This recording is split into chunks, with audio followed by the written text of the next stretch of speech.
السلام علیکم۔ آج میں آپ کو ایک لائف چینجنگ سٹوری سناؤں گی۔ زندگی میں ہمیں بہت ساری مشکلات اور چیلنجز کا سامنا کرنا پڑتا ہے۔ کئی بار ہم ان مسائل کے سامنے ہار مان لیتے ہیں اور کوشش کرنا چھوڑ دیتے ہیں، لیکن اکثر اوقات ہمیں یہ معلوم نہیں ہوتا کہ ہماری کامیابی کے راستے میں صرف ہماری اپنی محدود سوچ ہے۔ اس کہانی کے ذریعے آج میں آپ کو بتاؤں گی کہ کبھی بھی اپنے آپ کو، اپنی صلاحیتوں کو، اپنی ابیلٹیز کو محدود نہ کریں اور اپنی قابلیت پہ یقین رکھیں۔ ایک دفعہ ایک آدمی ہاتھیوں کے کیمپ سے گزرا۔ جیسے ہی وہ ہاتھیوں کے قریب پہنچا، اچانک اسے یہ حیرت ہوئی کہ یہ بڑے جانور صرف ایک چھوٹی سی رسی سے بندھے ہوئے ہیں جو کہ ان کی ٹانگوں سے جڑی ہوئی ہے۔ واضح تھا کہ یہ ہاتھی کسی بھی وقت اس رسی سے آزاد ہو سکتے ہیں، مگر کسی وجہ سے وہ آزاد نہیں ہو پا رہے تھے۔ اس بے قراری اور جواب کی تلاش میں اس نے قریبی ماہر سے پوچھا کہ یہ ہاتھی یہاں کیوں کھڑے ہیں اور اس رسی سے آزاد کیوں نہیں ہو رہے، آزاد ہونے کی کوشش کیوں نہیں کر رہے؟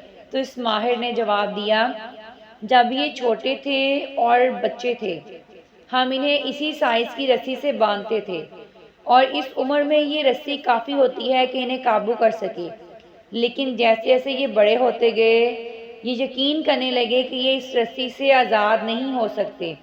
انہیں اس سوچ کے ساتھ یہ شکل دی جاتی ہے کہ یہ رسی ان کو روک سکتی ہے اور وہ کبھی بھی اس رسی سے آزاد نہیں ہو سکتے، اس لیے یہ کبھی بھی کوشش نہیں کرتے کہ اس رسی سے آزاد ہو سکتے ہیں، جبکہ یہ رسی ان کے سائز سے بہت چھوٹی ہے۔ یہ کسی بھی وقت اپنے آپ کو آزاد کروا سکتے ہیں، لیکن یہ کوشش نہیں کرتے۔ آدمی کو حیرت ہوئی کہ یہ جانور کسی بھی وقت اپنے آپ کو اس رسی سے آزاد کروا سکتے ہیں، مگر وہ کوشش ہی نہیں کرتے، کیونکہ بچپن سے اب تک وہ یہی سوچتے آئے ہیں کہ وہ ایک قید خانے میں رہتے ہیں، یہ رسی ان کو قابو کیے ہوئے ہے اور وہ کبھی بھی اس سے اپنا پیچھا نہیں چھڑا سکتے، وہ کبھی بھی اس بندھن سے آزاد نہیں ہو سکتے۔ اور ایسے ہی ہے، اس کہانی سے ہمیں اخلاقی سبق یہ ملتا ہے۔ ہاتھیوں کی طرح ہم میں سے بھی بہت سارے لوگ ایک ایسی زندگی گزارتے ہیں جو اپنی زندگی میں کوئی بھی کام کرنے سے پہلے اپنی ماضی میں چلے جاتے ہیں اور اپنے ماضی کی یادوں سے جڑے ہوئے ہیں۔ وہ صرف یہ سوچ کے کوشش نہیں کرتے ہیں کہ ہم کامیاب نہیں ہوں گے، یا ہم میں سے کتنے پرانے لوگ ہیں جو کہ پہلے کوشش کر چکے ہیں لیکن وہ ناکام رہے۔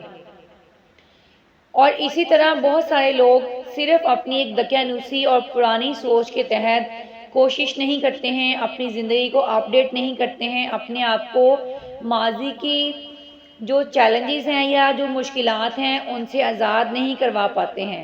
ہمیں چاہیے کہ اپنی محدود سوچ کو توڑیں اور اپنی صلاحیتوں پر بھروسہ کرتے ہوئے زندگی کے چیلنجز کا سامنا کرنا سیکھیں۔ لیکن ہمیں سے بہت سارے لوگ جو صرف یہ سوچ کر کوشش نہیں کرتے ہیں کہ ہم سے پہلے بھی جتنے لوگ تھے یا ماضی میں جتنے بھی لوگ تھے جنہوں نے بھی کوشش کی وہ خود کو آزاد نہیں کروا سکے، تو ہم بھی شاید یہ کام نہیں کر سکیں گے۔ اگر وہ کامیاب نہیں ہو سکے تو ہم بھی کامیاب نہیں ہو سکتے، جبکہ یہ سوچ بالکل غلط ہے۔ قرآن بھی اس چیز کو مانتا ہے، اس چیز کی گواہی دیتا ہے۔ ایک آیت ہے کہ انسان کے لیے وہی کچھ ہے جس کی وہ کوشش کرتا ہے۔ جی ہاں، جب تک آپ کوشش نہیں کریں گے، جب تک آپ اپنے آپ کو یہ سمجھ نہیں لیں گے کہ آپ خود بہت کچھ کر سکتے ہیں، اس دنیا میں کوئی بھی چیز امپاسبل نہیں ہے، ناممکن نہیں ہے، کوئی بھی کام مشکل نہیں ہے۔ مشکل صرف وہ پہلا سٹیپ ہے جو آپ نے اٹھانا ہے۔ لیکن ہم میں سے بہت سارے لوگ ہیں جو صرف یہ سوچ کر ہمت ہار جاتے ہیں کہ ہم یہ کام نہیں کر سکتے، کیونکہ وہ اپنی دقیانوسی سوچ کے ساتھ جی رہے ہیں۔ آج کے اس دور میں وہ اپنی سوچ کو بدلنا نہیں چاہتے، لیکن کامیاب وہی انسان ہوتے ہیں جو وقت کے ساتھ ساتھ خود کو اپڈیٹ کرتے ہیں، جو اپنی سوچ کو بدلتے ہیں، اپنے دقیانوسی خیالات کو، اپنے عقائد کو چینج کرتے ہیں۔ اس لیے آپ کو کبھی بھی اپنی سوچ کو محدود نہیں کرنا ہے، اپنی صلاحیتوں پر بھروسہ کرنا ہے اور زندگی کے چیلنجز کا ڈٹ کر سامنا کرنا ہے۔ اس لیے آئیں اپنی سوچ کو بدلیں اور کوشش کریں، کیونکہ ہر انسان کے لیے وہی کچھ ہے جس کی وہ کوشش کرتا ہے۔